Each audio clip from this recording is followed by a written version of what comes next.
Can you all see my screen? Good morning to you all. Yes, I can see your screen growing.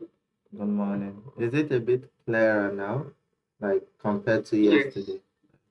yes, it's clarity. Yes. Okay, sounds good.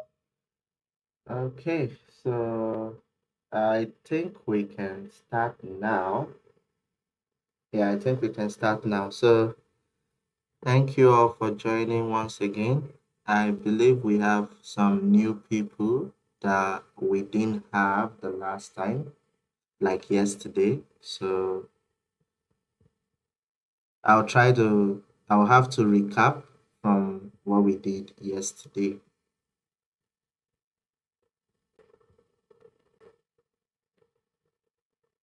Okay, so yesterday we were having a look at DevOps engineering. DevOps engineering, and just as a recap, I'll move this from the screen a bit, then maybe I could type here.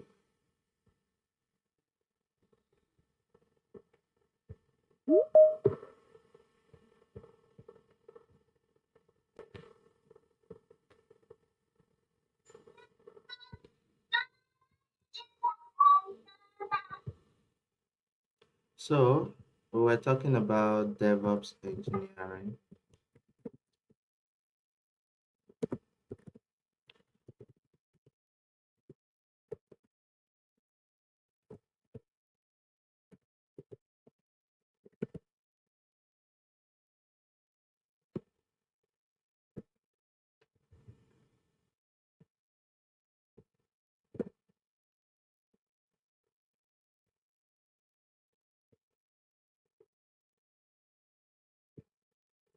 So I hope you all can see it. DevOps engineering, and then we had a brief explanation of what the DevOps guys what they do, and we talked about the issues that the tech world, the tech community was facing, organizations were facing before the introduction of DevOps engineering. So just to recap, in the work environment in the tech organization, all we are trying to do, all our goal is to develop an application, whatever the idea is, or even if it's an existing application that has already been developed, what we are trying to do is to get the public to always see the best version of the application, to always see the best functionality of such an application that we've actually created. So that's the entire goal of the organization, what we do in the work environment when we work as tech personnel. So, just to also give a recap, so I'll be making some diagram. Yesterday I could not really make any diagram, right? So today I'll make an effort to just make some diagram. So we talked about the developer doing their stuff on the company computer or their personal computer. For some organizations, they will give you their own computer to use. I think many of the organizations give you their own computer. Just few organizations will allow you to use your personal laptop to work for them. So,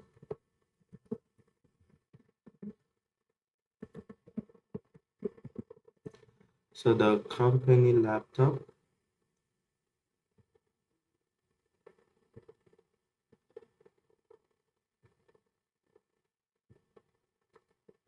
So this is like the company laptop, and then the developers they do their coding.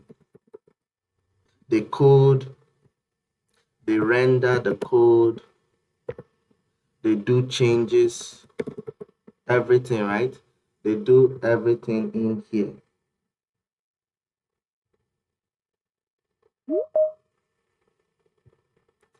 So the code in a file, let me see if I can pull up my VS Code and share and show you a bit of what coding is, like some lines of codes.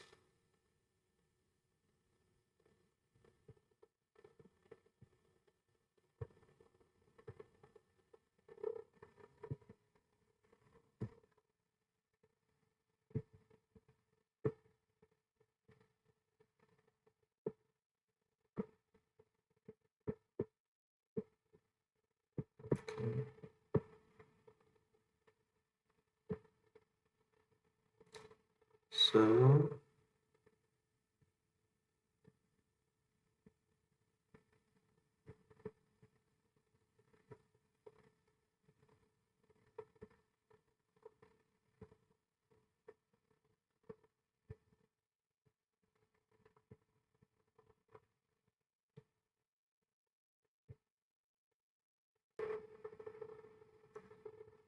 okay, share my other window.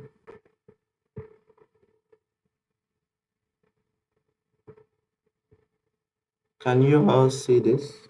Can you see my screen? Yes. Okay. So these are what lines of codes are. So yeah, right here in this class, we are going to do those example. Can you all hear me?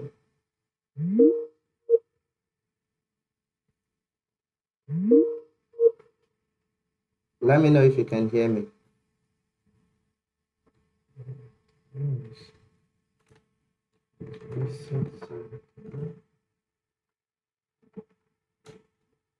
Just give me 1 minute. One more thing I need to tidy up so that we can begin properly.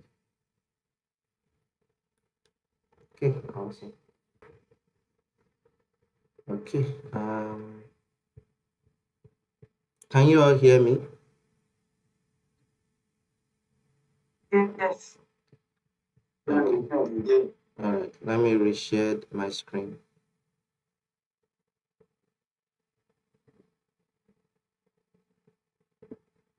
I'll turn off my video for now just to help with the network. Okay, so here's my screen, and these are what we call lines of codes. Currently, this is a Java code.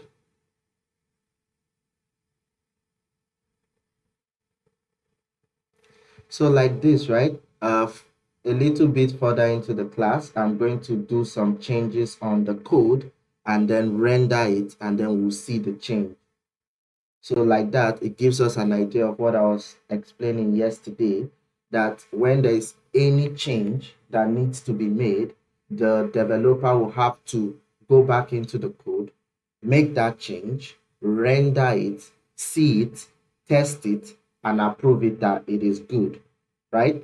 So now this works traditionally in the developer's laptop, right? But then after the developer has finished everything and signed off, like, okay, this is good from my end, then we need to simulate the testing in the real world environment. So we need to simulate that test like, okay, it works fine on my computer. Let's see if it will work fine on someone else's computer, someone else's iPhone, someone else's tablet, any form of devices all around the world. Like I cited example of the Netflix application, right? They must have done in-house testing, couple of years, maybe couple of months they were doing it. We had no idea of what the word Netflix is or what that application would do. So they keep doing that in-house testing. And then when they were finally done with it, then they sent it out to the public. But what they did traditionally is they must have simulated the testing multiple times in-house within their organization to look like it was being published to the entire world, because you don't want to afford this thing of sending your application to the entire world. An organization, traditionally, your managers, they don't want to launch an application and then find out it's having issues. Nobody will forgive you for that. Why haven't you done proper testing? I mean, you have all the time to do proper testing.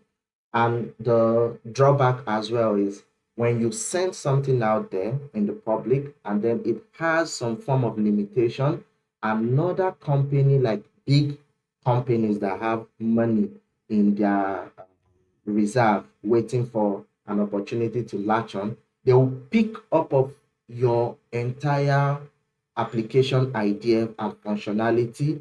Then within a day or two, they'll they'll pick up on the limitations, and then if they have better developers, they'll fix it, launch it ahead of you. And then it's like Netflix try to bring this idea of you can stream any movie and all, but then before you know it, couple weeks later, another application is out that does 10 times better than what Netflix can do. So that's why in the work environment, we give a lot of room for testing. So I will share my previous screen again so that we'll have a look at what goes on in the work environment. We need to start learning any course by understanding what it looks like in the work environment. That's how you get to know if this is something I'm caught up for. Because when it eventually gets difficult, let's say, like most times we take a course and then we don't even know the entirety of the course, is when we start facing difficulty and be like, oh, this is too difficult. Like for me, I got to understand what DevOps engineering was in entirety, and then I was being offered cybersecurity. But when I saw the level of things I would need to know to be able to do the cybersecurity, I ran. And data analytics, or data, what they call it, I ran as well. I don't think I'm caught up for that. I like to build things. The data guys, they like to look at data and then make sense of data. I actually quite have headache when I look at multiple data. They need to know SQL queries, and you can be working with billions of data. I don't think I'm caught up for that.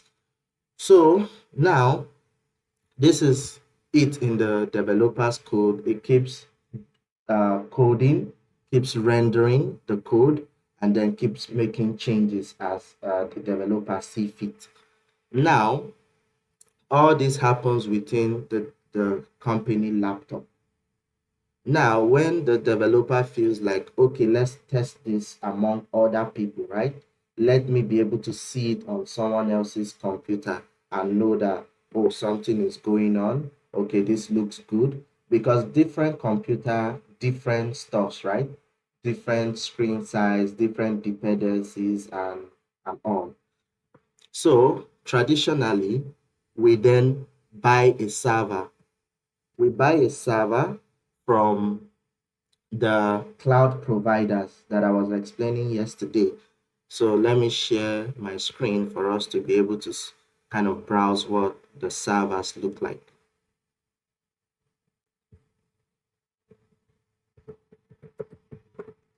So I need you all to kind of understand the process. It all starts with the idea of the application, then it is being tested by the developers, and then after testing, the developers need to find a way to make it public for others to access it, because that's how they make money, that's how they stay profitable. So the server that we are talking about, it's like an MTN Max, which we explained yesterday that the MTN Max needs to like be tall enough in the sky to allow everyone to be able to have the MTN network.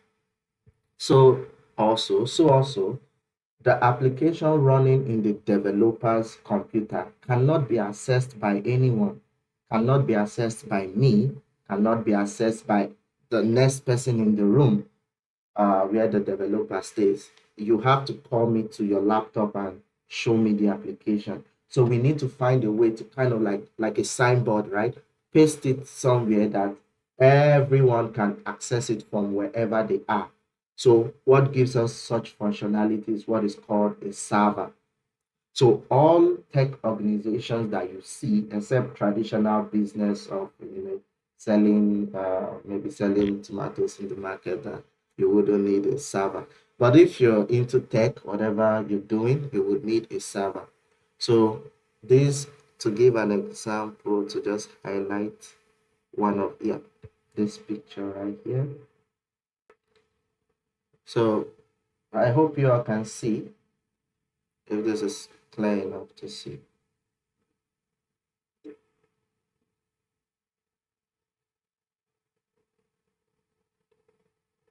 So you see this picture right here. This is a server. This is a server warehouse. These are provided by organizations like Amazon. It's called AWS. It's also provided by GCP, and it's also provided by Azure. These are the three big market um, controllers of this server market.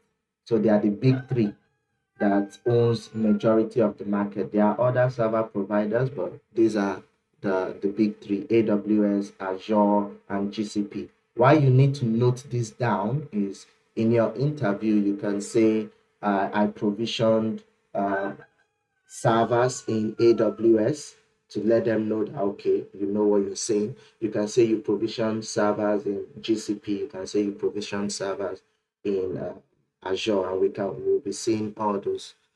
So these servers, they stay here, and then different organization can rent it.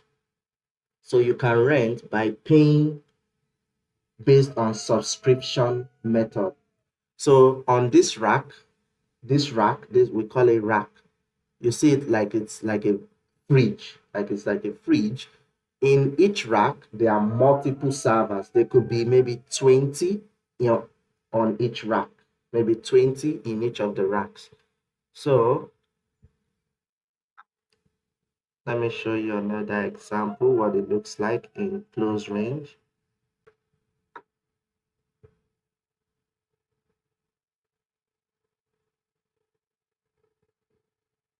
So look at it here.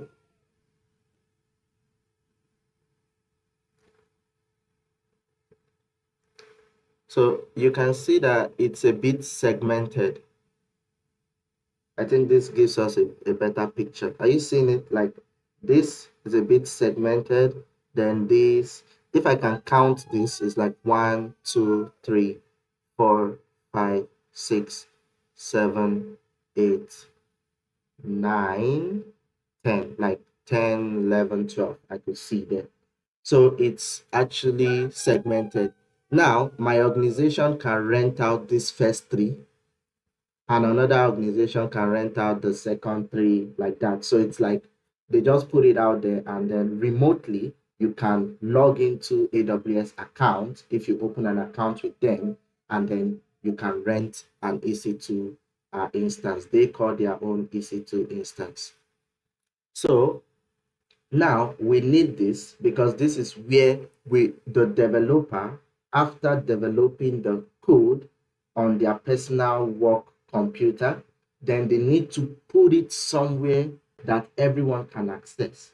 Now, all the websites in this world that you've ever accessed, they were hosted on one of these servers.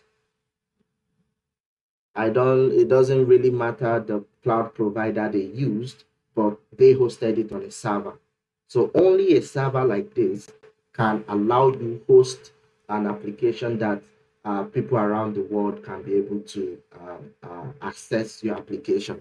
So it's like the ball game. Everything we are trying to do in an organization is to get our application, build it, be comfortable with what we've built, sign off on it that it's valuable, that we are going to make profit on it, and then we put it on this server so that everyone around the world can access it. Now, that's the whole craziness that happens in the tech organization summed up That's the whole craziness. So I will now try to create the server. I'll try to draw the server.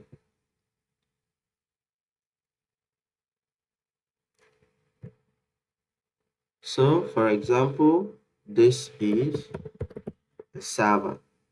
So now most times, most times the servers are outside of our organization. They are not maintained by our organization, but there are few organizations like banks who, because of the kind of the critical nature and the sensitive nature of their data, having people's money, managing it, their PIN and everything, they usually opt to maintain their own server warehouse so that they don't leave it to those cloud providers in cases of when they get hacked or maybe the warehouse crashes or anything. So traditionally, you have the server, we can say server one.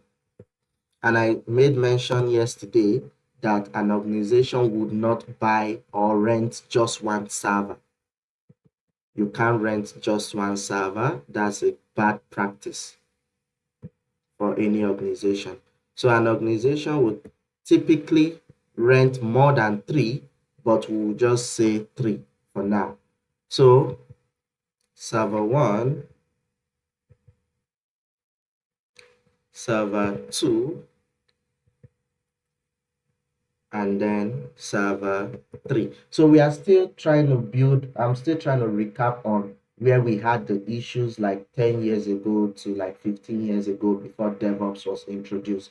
Mind you, for those that were not in the previous class, we were trying to establish that this DevOps is something you should look into and try to develop a skill in this DevOps engineering because it's not a saturated niche and like it's very valuable and a lot of organizations need the DevOps engineer and in the next few minutes you will get to see and get to know why it's very valuable to any organization even if you yourself wanted to build a tech organization for any reason you would definitely need a DevOps engineer at least one in your team to be able to help everything that you do.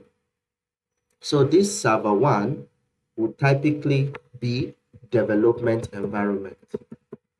So when you hear stuff like tech, they say dev environment, this is what it is.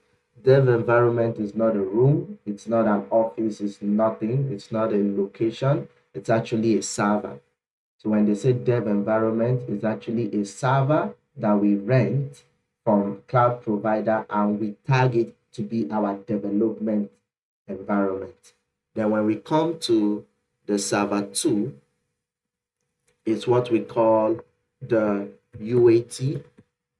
We call it UAT environment, and I'll explain shortly.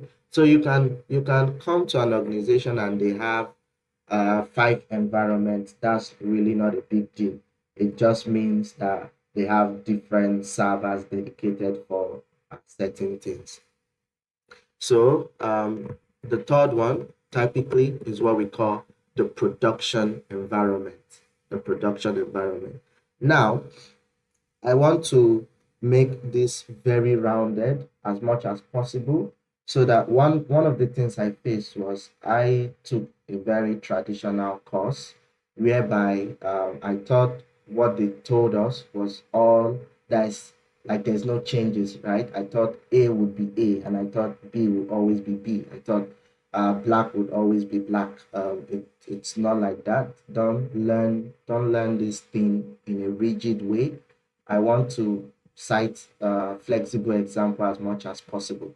So in an organization where they may not have a lot of money, they can skip this UAT environment because it's cost, right? It costs them a lot to keep this running. So once they get it as an organization, it runs 24 hours until you close down the organization saying we are bankrupt or anything that they can you know, relinquish the servers. But once you rent it for an organization, it keeps running and then they keep being charged, they keep being billed. Okay, so they can skip this UAT environment. So don't be surprised when the interviewer is telling you we have development environment and we have production environment, that's okay. And then when you find another interviewer telling you we have development, we have UAT, we have pre-prod, and then we have prod, those are like you just take it at face value. They are not big deals. So I wanted to cover that so that you know that you can find different organizations having different. So now I made it as simple as one server equals like one of our environment development. But you can meet an organization that can have, especially if they are, very wealthy organization, they can have three servers each. So they can have three servers they tag as development. They can have three they tag as UAT. They can have three they tag as production. That's no problem. You just need to know the one that is tagged as development. You need to know what goes on in there. And the one they tag as UAT, you need to know what goes on in there. And the one they tag as development, you need to know what goes on in there. Okay, so this development server, what traditionally happens is this developer now will try to take, after doing her coding and everything, his or her coding and everything, then he'll try to launch it on this development server first. First thing is development server. You dare not skip your development environment because that's where you can be confident that yes, I tested it in dev and it was working fine, right? So first off, the developer would try to, I think this is broken.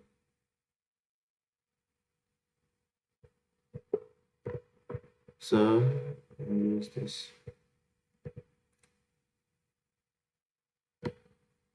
Is it making sense so far? You can call me back if I have said something that you might not have understood very well. So before I proceed, any question? Okay, all right, thanks. So now you all know traditionally it's not like the server may not be directly in the organization, so there need to be some form of network connectivity from this the developer's laptop down to the server. So what happens is when the developer is able to get it into this server, this development server, the development server will have a URL. This is where the concept of URL comes in. And URL is your www dot what that you have. So we will say www dot internal, maybe dot dev to signify that development environment, and then james.com, whatever I have in there.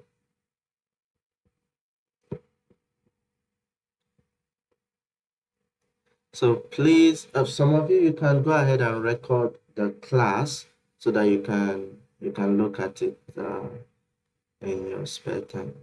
So now, this is what you traditionally have.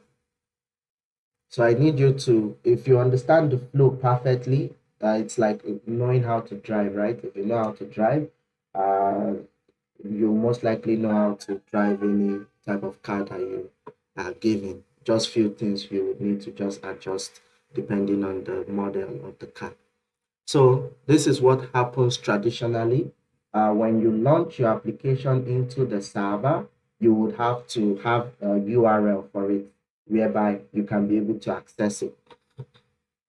So now in this dev environment, when the developer has been able to take the code onto the server, then everyone, all the other developers in the organization will try to access it with this URL, with this www.internal.dev.james.com. They will all try to access it with this URL. This is the work of the operations team. Remember that DevOps is a combination of development and operation. That's what we merged together to have the word DevOps. So you can see it from this right up here.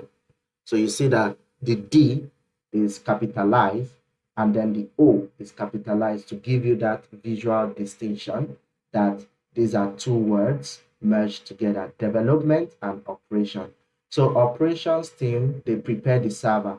They are the one that will go and rent the server. They know what size of server we need to rent because there are multiple sizes of server depending on the amount of workload that you are expecting. For a new startup company, they might rent a less um, less volume kind of server, but I'm definitely sure applications like Netflix, they are using the most high volume type of servers that they can find in the market. So the operations team also creates this URL, right?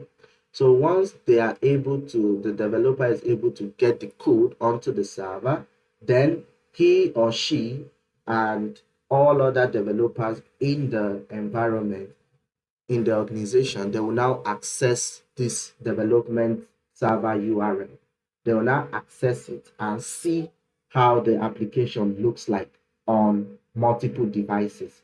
Because you can't build one application on multiple devices. Why do you want to build one thing on multiple devices? It's like it's crazy, right? It gives an idea of duplicate because you just want to create it in one place in one computer, for example. So but multiple people with different devices need to access it all around the world. Multiple people, multiple devices need to access it all around the world. So they have to now have their normal testing devices. They'll access this URL, they'll access it, and then try to like see if it's working fine. Click on the button, ensure that the button is doing what it's meant to do. Now, this is the entire idea of the development environment until they sign off saying, oh, everything looks good, then they will now move to the UAT environment and do exactly the same thing. And then when UAT environment looks good to them, then they will now finally come to production environment and do the same thing.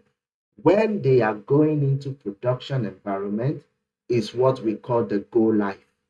If you ever drop it on the production environment, then everyone around the world will be able to access that application that you've built. But now you see the process. It has to be tested in dev environment, it has to be tested in UAT, and then before finally taking it into production. Other organizations that are much more critical, I will explain UAT shortly. Other organizations that are much more critical, even after UAT, they can have pre-prod. I've worked with an organization that had pre-prod. They had UAT, then they had pre-prod before prod. Okay, so now I want to ensure that everybody understands what has happened in dev. Is the explanation for dev okay before I proceed? Let me have a thumbs up, or you can unmute yourself and call me back. Okay. Okay, sounds good. Now, this is where the issue was before the DevOps guy came in. You recognize, or you can notice that I have not made mention of the DevOps engineer in all this that we're saying. I talked about the operations team setting up the server and creating the URL for us, and I talked about the developer trying to put his application into the server. Now, what happens is that back in like 10 to 15 years ago, there would be like a disconnect between the developer and the operations team because the operations team, all they know is the server side of things. So they can send the developer will now reach out to the operations guy and say, please, I need this my application deployed into they use the word deploy. I want this my application deployed into the development server. Now, the the operations guy will need to pick up that application. Now ask the developer, what are all the dependencies that your application need to run? Now watch this closely. This is the developer's laptop. To run a Python application, for example, to run a Python application, you need to have Python installed in your computer, right? Like it's like if you want to make something, I cited example of like cooking food. If you want to cook jollof rice, you need the rice, you need pepper, you need some stuffs that you need. Those are what we call dependency. What do I need for this to give me the result? What do I need for this application to run? So typically, to create a Python application, you need Python running, because if Python is not installed on your computer, even if you write the Python code, it cannot render it for you to see the functionality. So you need to have Python installed to be able to render it.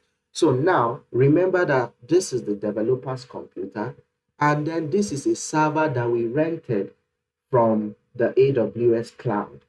The server, when we rent it, it is coming as plain as possible.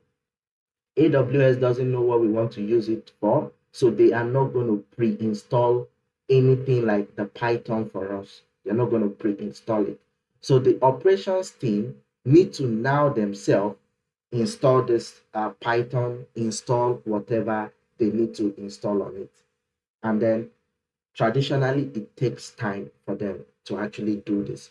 So many times, and we talked about when the developer sees something that they don't like, they have to go back to the code, change it, and render it. So tomorrow, let's say it takes about a month to add it to the sprint. I cannot recap everything, but we talked about the sprint and the Jira ticket and all. So when it takes a couple of months to put it into the server, and then the developer tomorrow sees that something is not quite right, because you need room for a lot of testing. Give your developers room to test as billion times as they need to. So when they want to test, they rewrite the code, change the functionality, maybe change the button from blue to black. They will render it on her personal computer, see that it has changed to black, but then still need to now move it into the server so that they can access it on the URL and see and confirm that it has been changed to black, right? So the whole process is going to be happening multiple times. Is why we have that word CI/CD pipeline. The CI means continuous integration.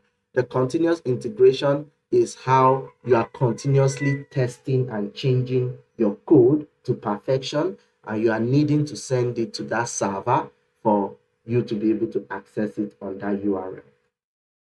So when they before the DevOps guy came, just to make this one test, this one cycle that I talked about, this cycle can take about a month or 2 months. Another issues they face is tomorrow, if you need to upgrade the Python application and the developer just upgrades it in a personal computer, in a company laptop, then he needs to reach out to the operations team saying, hey, I need to install this, I need to do this and that.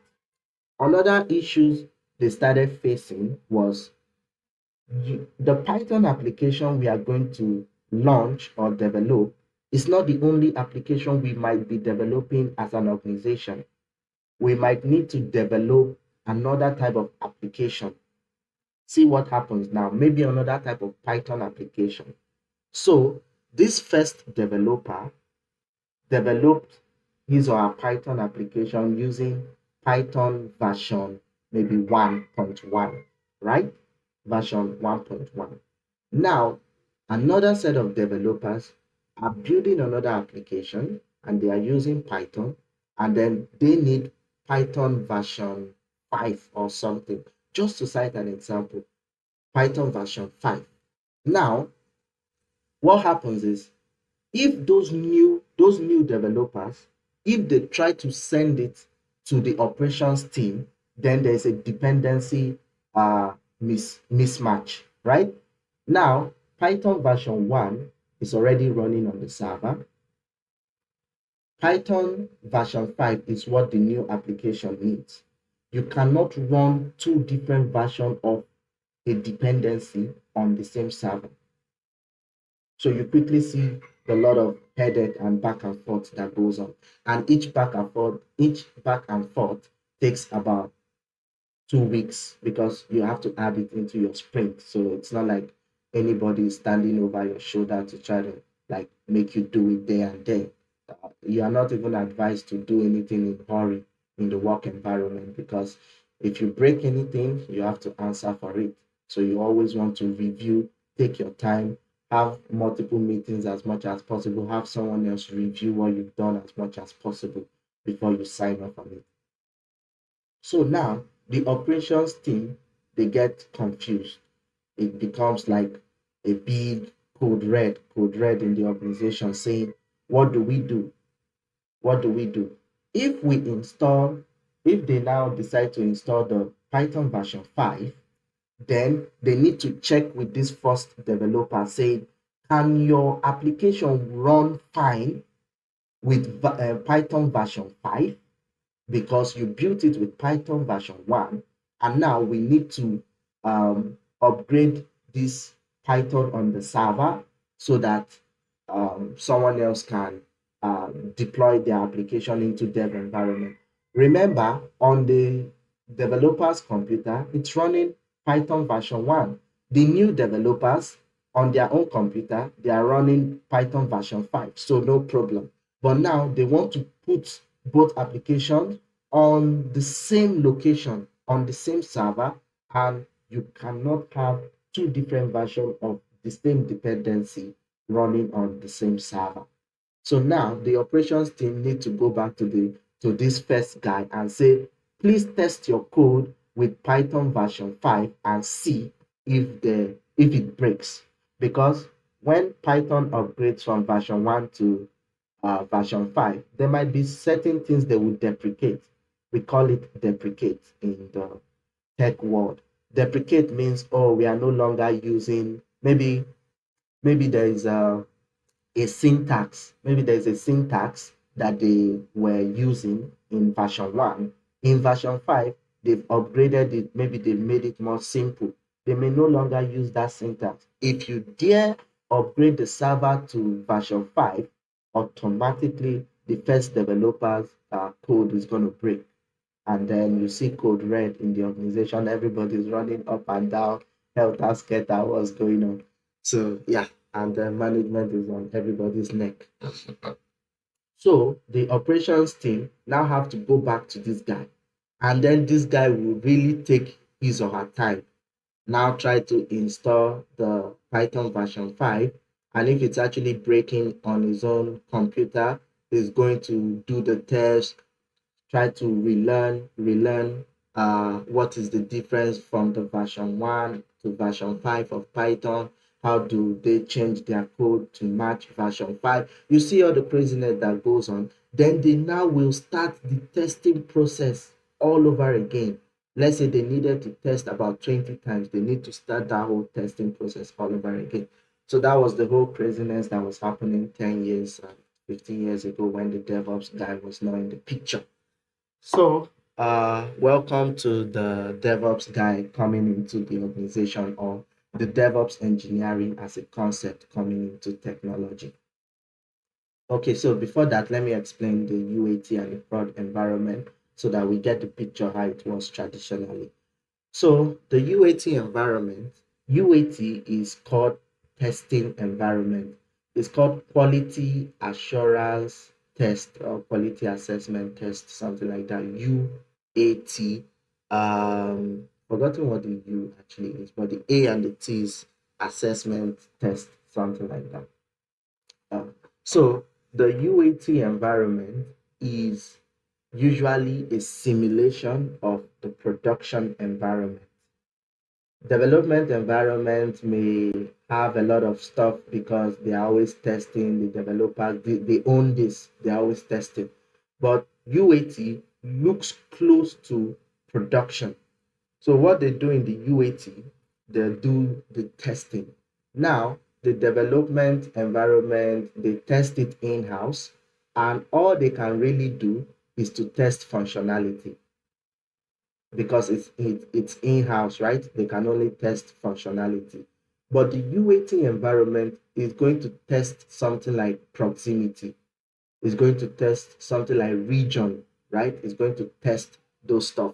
Now, maybe we built our application saying if you are accessing it from Nigeria or Africa, it will show green. Maybe if you are accessing it from Nigeria, it will show green, or it will display something that relates to being in Nigeria. And if you are accessing it from the US, it will show something that relates to being in the US. You know, such functionality, how do they test it? They have to do the same process, deploy it into UAT, and then we will have people that we pay, people that we employ all over the world. Like we can have a UAT tester, we can have a tester in US, we can have a tester in India, we can have a tester in all around the world, right? In Canada, and then we give them the UAT environment URL. So I'll recreate this.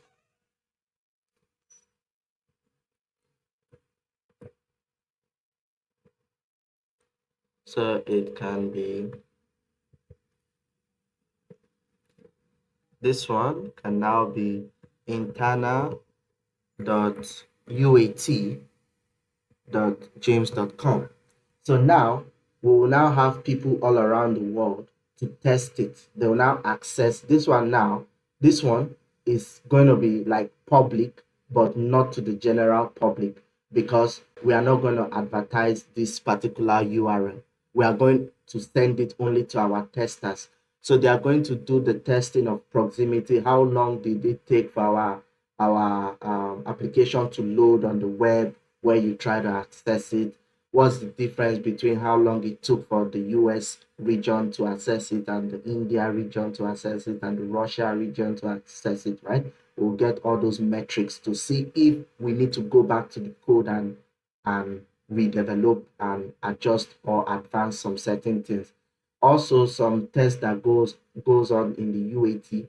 You can, if any of you have ever stumbled on something, let me say this.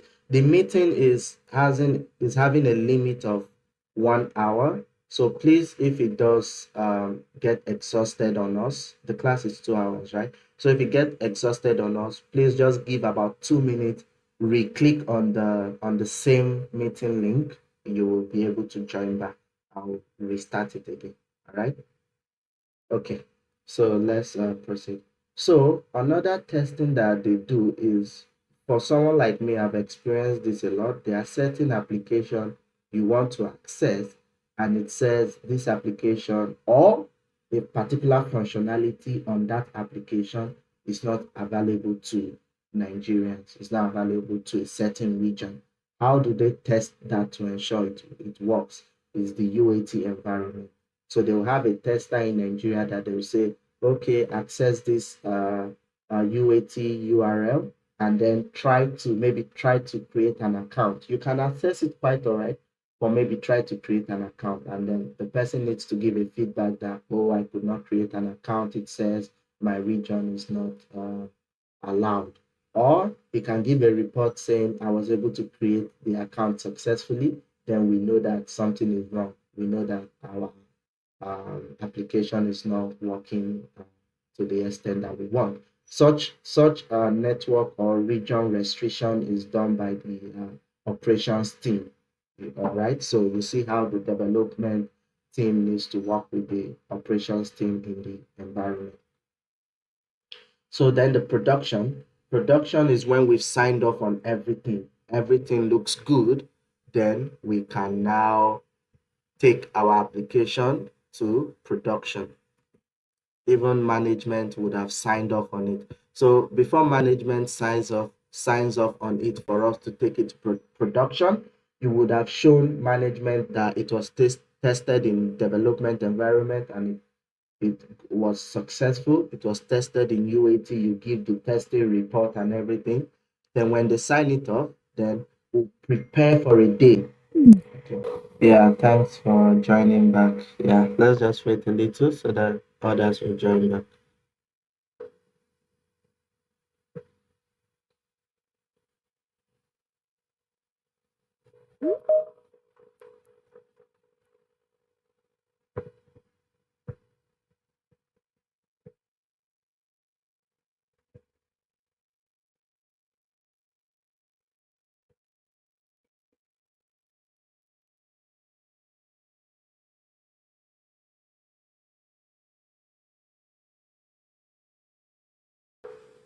Okay, let's wait maybe 5 more minutes and then we should expect that others will be able to join back. Then we'll continue.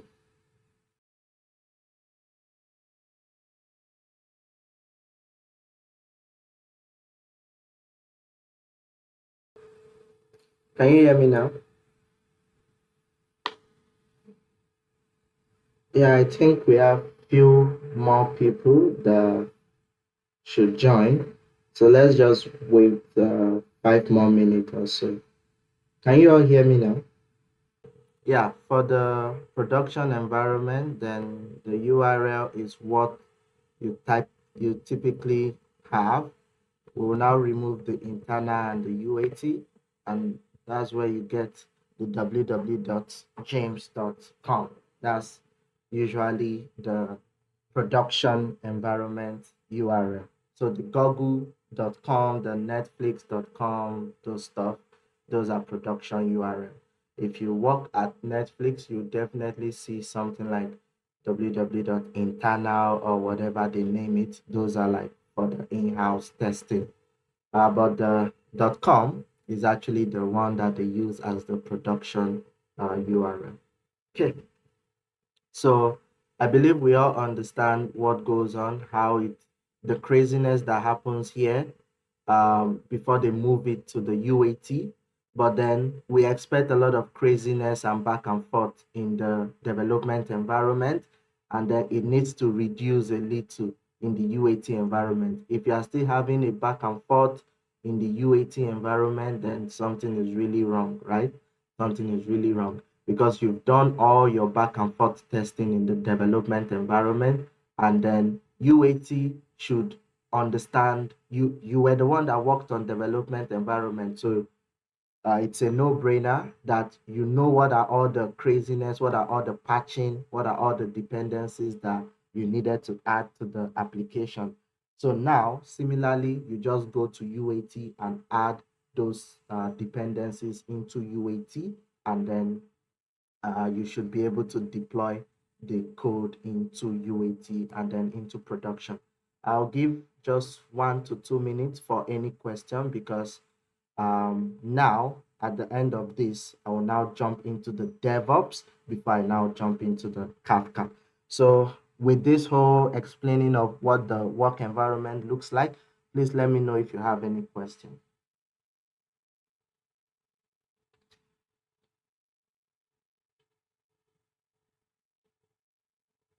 You can unmute yourself and speak if there's any question.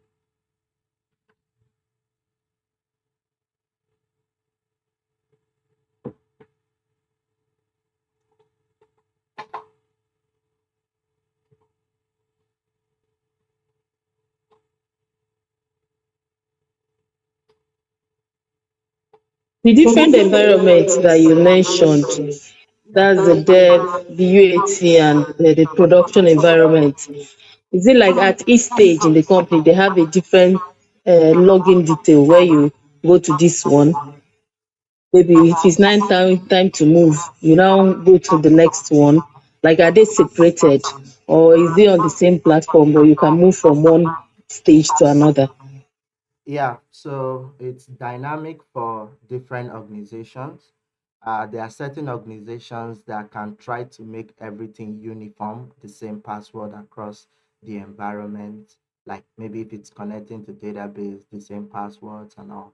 But most organization, only one organization I have seen that likes to do it from dev to UAT to prod. They kind of like they don't want to go through the stress of multiple testing. They feel like their dev environment is very much close to the production environment. There's even one time they wanted to skip UAT, just skip UAT and go to production. Don't know what their problem was. But yeah, they can keep the same password, they can keep different passwords. It's That's really something dynamic for them that they can, as they see fit, they can do per organization. But if the question is posed to you, as let's say you are the main guy, maybe yes, you maybe applied as a junior DevOps, but it's still a fairly startup company. Please advise them to keep different passwords as regards to different environments. So each environment should be as separate as possible. Each environment should be as separate as possible. We don't want things spilling from dev environment and entering UAT, because it's like telling a someone that's learning to this, I think they call them sculptors or something. People, maybe you're learning to craft something, so your first craft of it might not be as good as your second craft, but then some of the practice they do is they give them the same thing to craft twice, right? Twice or thrice. You're crafting the same thing, but on the first time it will not look as good as the second time. Then definitely the third time is much more better than the first time, and it's the same thing. So it's the same idea that development environment, you're going to be doing exactly the same thing in the UAT environment, but that doing it again makes it like perfection, right? Doing it again makes it more of a perfection. Then doing it the third time is like, we should be very, very perfect at this point before we take it to production. So yeah, that's what it looks like. Any other question? And then stage. Yeah, we can call it stage. We can call it stage as well. But then in the CI/CD pipeline, there's what is called stage. So I'm hesitant to call this thing stage. I think that's why they call it environment. So it's not necessarily stage. But then if you look at it from the angle of before we get to production, we need to do dev and UAT before we get to production. Then you can also tag it as being as stage, right? So I think that's okay to call it stages as well.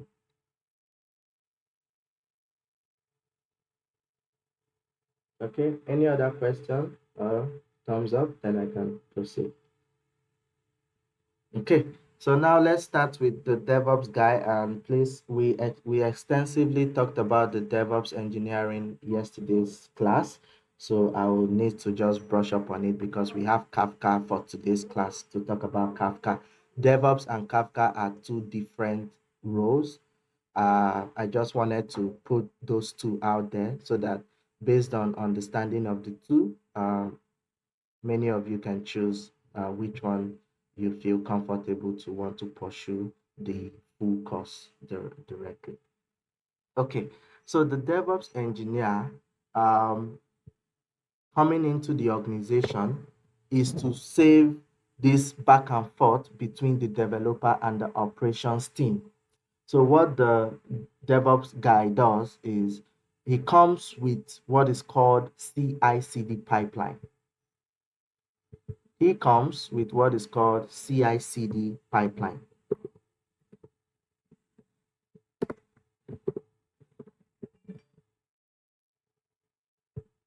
Okay.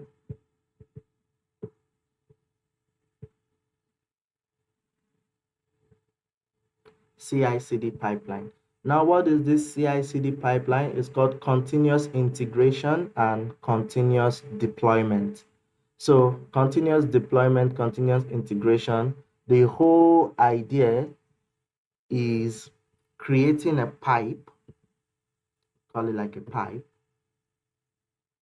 Let's see if I can rotate this.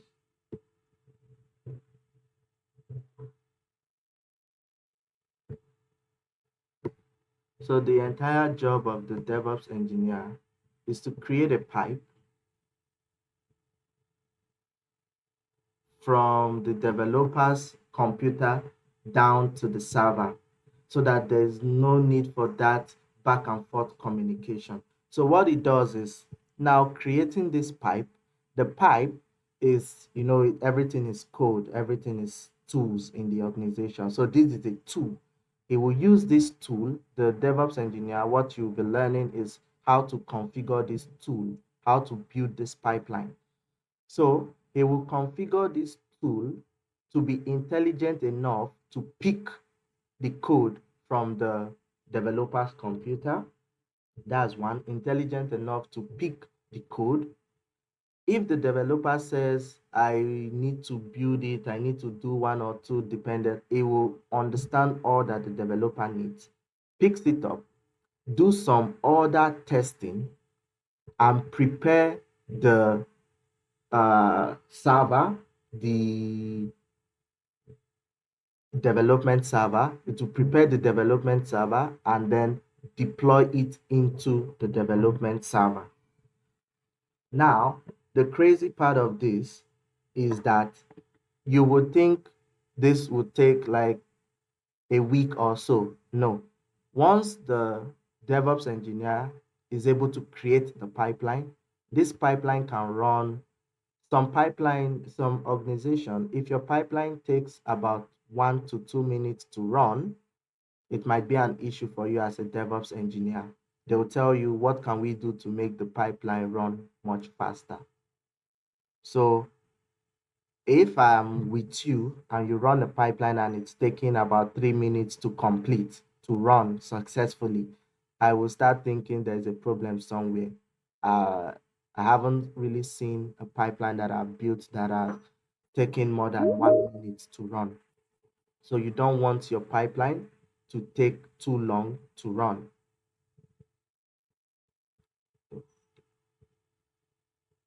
Yeah. So this pipeline now, what it does, we don't need to say much. It picks up the code, does some few things, which we are going to see later on, does some few things to the code, prepare the code, and then deploys it into the development server or any of the server. So now this happens within minutes. So see what now happens. The developer, their work is now like the stress on them has been taken away.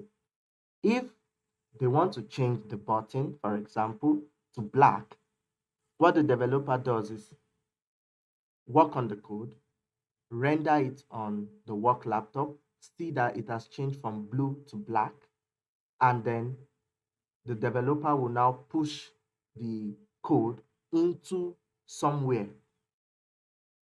Let's provide a box. So we are going to be seeing all those different stuff. So now the developer, okay. So once is satisfied with what the changes he or she has done, then he will push it into a location. Into a location here is what we call repository. You push it into a repository. Then, because mind you, you cannot connect the CI/CD pipeline to the computer directly. I just said that to just give a kind of like holistic picture of everything, but it's not like we are connecting to the developer's computer directly. If you do that, that means if we have 15 developers in the company, you you are talking about connecting to each of their 15 laptop, which that's like a very silly thing to do. So we create a central point. So if we have, even if we have 50 developers, even if we have 50 developers in the organization, what will happen is all of them are eventually going to be pushing their code to this central point.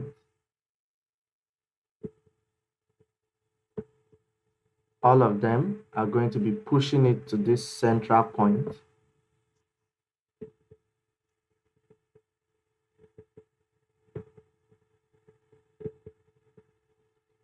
All of them are going to be pushing it to this central point, right? When they push it to this central point, then our pipeline, the pipeline that you're going to create as a DevOps engineer, is typically going to be pointing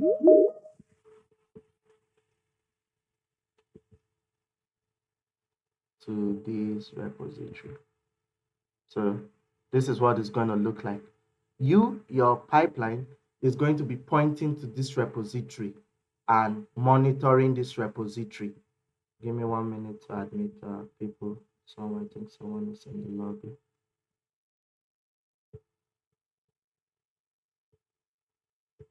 Okay.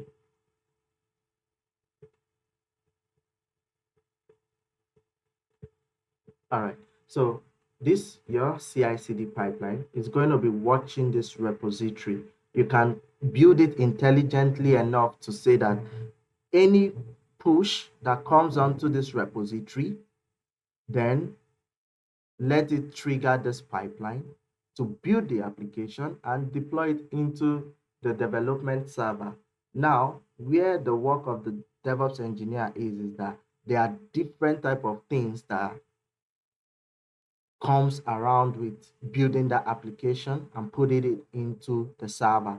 So you just need to understand from the developer side what they need and the operation side what they need, right? Then you create the pipeline. What this pipeline does now is this guy can push after signing off and seeing it in their computer that the button has changed from blue to black. Then he'll push it to this repository. And as it pushes it to this repository, if you set it to automatically trigger, it will automatically trigger. If you set it to manual, they will manually trigger this. Give me 1 minute.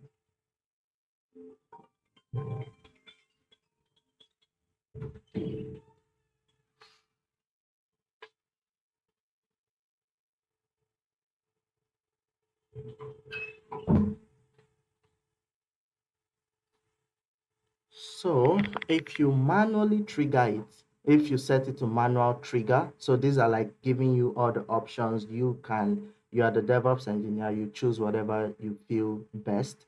If you set it to manual trigger, it can be that they need to reach out to you to trigger it for them, or it can be that they can trigger it themselves.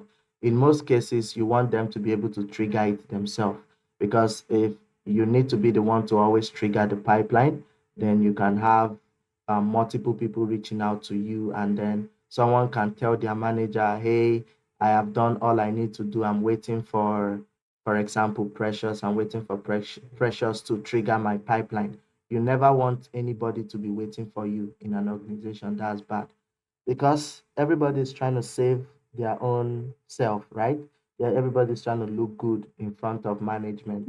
So you don't want anybody saying, "Hey, I'm having a blocker." They call it blocker, and I'm waiting for I'm waiting for the DevOps engineer to trigger the pipeline so that I can see the changes. So that's not good. So you try to make it in a way that they can trigger the pipeline themselves, or you make it automatic trigger. So whenever they push into the repository, we call it pushing. Whenever they push their code into the repository, so now this developer now will just need to wait for less than 1 minute, and the code would have been deployed into the development server, and then she can begin to access this URL to see the changes. Do you get it now? So instead of multiple times changing the code here and then reaching out to the operations team saying, please, can you deploy it into the server for me, and then the operations team need to put it in their sprint, and sometimes they don't have time, or sometimes they are even OOO, they are out of office. So the developer just does whatever they want to do, whatever changes they can do multiple changes per day as they see fit. They just push it into the repository and the pipeline builds it within less than 1 minute. You always want your pipeline robust enough to run less than 1 minute. And then it is deployed into the server and then she sees it. So now most times she just does any change, even if it's letter A she wants to change, she just does it, push it, pipeline triggers, deploys, she checks it, looks good, she continues. Do you see how easy, like something of months now reduced into few minutes? That's a no-brainer for any organization. That's money you've saved them.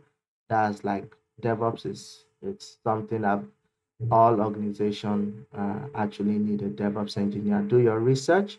It's like in this era of cloud, this cloud AI and everything that we are going into this era, please learn something that helps them make their life easy, which is around this DevOps engineering. So yeah, this is the CI/CD pipeline. When we start the DevOps class in full, then if you feel like this is something I like that I would want to do, then we'll do the DevOps class where you begin to see the tools, you understand what this repository is, and then all the back and forth that is involved in it and all the tools that are involved for you to learn. But now you will understand that each tool you are learning is serving a purpose for you to get this end result. This end result of carrying the code and deploying it into the server perfectly. So when they come to UAT, same DevOps guy, you need to build them, another CI/CD pipeline dedicated to UAT. It can watch the same repo or they can have a different repo. In some organization, we watch same repo but different pipelines to trigger to different environment, but we can watch the same repo. We'll see all those can watch the same repo but triggering to different places like this. You're getting the gist, right? So I want to show you the different uh, type you can follow depending on what the organization wants, but also showing you this so that if you go to an organization where they are asking you, it's not like they have it all planned out and they are needing you to build it. If they are asking you things from scratch, saying, hey, you are the DevOps guy, what do you think we should do? Then you have all these options in your arsenals, and then you choose which one you want for them. And then you will be able to justify why you have chosen that. Imagine that I just explain one way. Imagine that I just explain only one method. If they now say, hey, why don't can we do it like this as well? I believe you're first, because trust me, the work environment is it puts you on your toes. You always want to answer a question smartly, because if management loses trust on you, that I don't think this person really knows this thing. If they have that fear, they don't have that trust in you. That means they are keeping you until the next available DevOps engineer steps in. Until the next available DevOps engineer, they can open up their slot for DevOps engineer role. They can open up vacancy for DevOps engineer role, and you would not know. You are still working with them, and you don't know that the organization has already sent out vacancy for DevOps engineer. So they will start interviewing people. Once they find any other person that sounds much more intelligent than you, then you have less than a month or less than 3 months to leave them. So yeah, so you always want to have options so that you can not only do you answer just one question, you can say, we can do it this way. I have done it this way in my previous project, but I feel like this other way is better. So that's how you answer in the work environment. You don't just say yes, you don't just say no. You kind of like give an explanation of what you're doing and then different options, because they want to have that feeling that you've done this before. No one is going to give you their organization and their environment to be your playing ground. So, yeah, this is pipeline, three different pipeline dedicated to development, one dedicated to UAT, and then dedicated to production, but all pointing to one repository. That's one method. Now, one of the most recent method that I'm using currently is one pipeline, pointing to one repository, but the pipeline is intelligent enough. How do I put this down?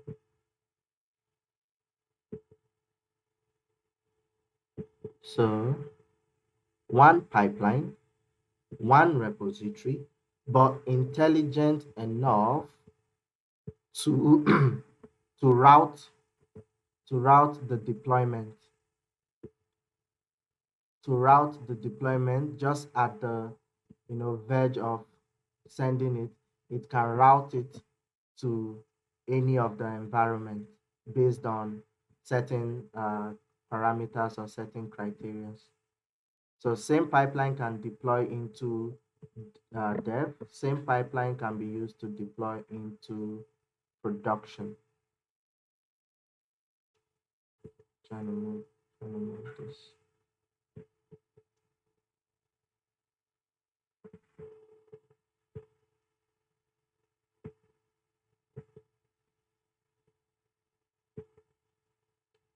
So yeah, same pipeline, and it can deploy into development environment, deploy into UAT, and it can deploy into production. How would it know which one? You can set it here on this repository. That is what is called branches. Don't worry, we'll see all those when we begin the full classes. But please record this so that it makes a lot of things make sense when you start the actual class. So branches, you can have main. You can create any branch as much as you want. You can have UAT branch and you can have dev branch, right? So these are branches that they have on this repo. So you can set the pipeline to say the one that I have built currently, you set it to say if the developer pushes to dev branch, then the pipeline will trigger and deploy to dev environment. If the developer pushes to UAT branch, then the pipeline will trigger and deploy to UAT. If the developer pushes to main branch, then it will it will trigger the pipeline and then deploy into production. So now the kind of like the responsibility is now left to the developers who you need to do a KT. It's called KT, knowledge transfer. Is a meeting that you hold with them, teaching them how to run the pipeline or teaching them what the pipeline is doing and let them understand it, right? Because they need to understand. If you don't do a KT with them, if they do something like they push into main branch not knowing that main branch is production, then they can say, hey, I didn't know, he didn't do me a KT on the pipeline, so I did not know. Then the blame falls on you and you might get fired for that silly mistake, because if you've actually worked in an environment before, then you should not be making such silly mistakes. So now when you do the KT, the developer know that if I'm not yet ready to go into UAT, I should not push to UAT branch. So I keep pushing to dev branch. But if they are ready to go into production, then they push into main branch. If they are ready to go into UAT, then they push into UAT branch. So I think there are different type of pipelines and different structure you can give to your pipeline. But yeah, I think most times try to have two options of setting things so that you can give them that two and tell them, but for my recommendation, I think we should do this way. Then they will now be the one to tell you that I don't think our developers are intelligent enough. We don't trust them. So let's keep it separate. Then in that case, you now go with the one where you build three separate pipelines for the separate stuff. So now, mind you, this pipeline is kind of like centered around um, centered around just building like maybe the Python application. If there is a different use case, like I was citing an example yesterday, that maybe each time the developers need to create a table in the database, they need to reach out to the database admin and tell him or her to create a table and all. When you step into an organization, how you show your value is those kind of things. You pick it up and you're like, let me build a CI/CD pipeline that will be intelligent enough to just watch a repository for a table name. So the developers will push to the repository the name of the table they want to create on the database, what specific database, and then your pipeline can trigger and intelligently go into the database and build and create that table for them. So once the pipeline is successful, the developer should know that the table has been created. So you can see that 50 people don't need to join a queue to reach out to the admin to create a table for them. So you can just create the pipeline that creates the table, also deletes the table if deleting of the table is required at any point.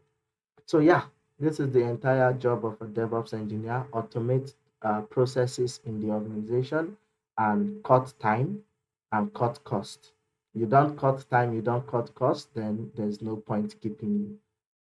So please, few minutes for question. If no question, then I jump right into the Kafka so that I don't waste too much time.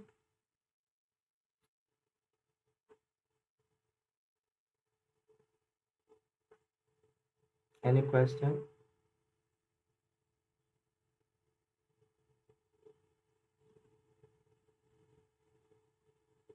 Okay, give a thumbs up if no question, then I'll proceed. But please do let me know if there's any question because we've wrapped up DevOps engineering. Now we are going into Kafka administration.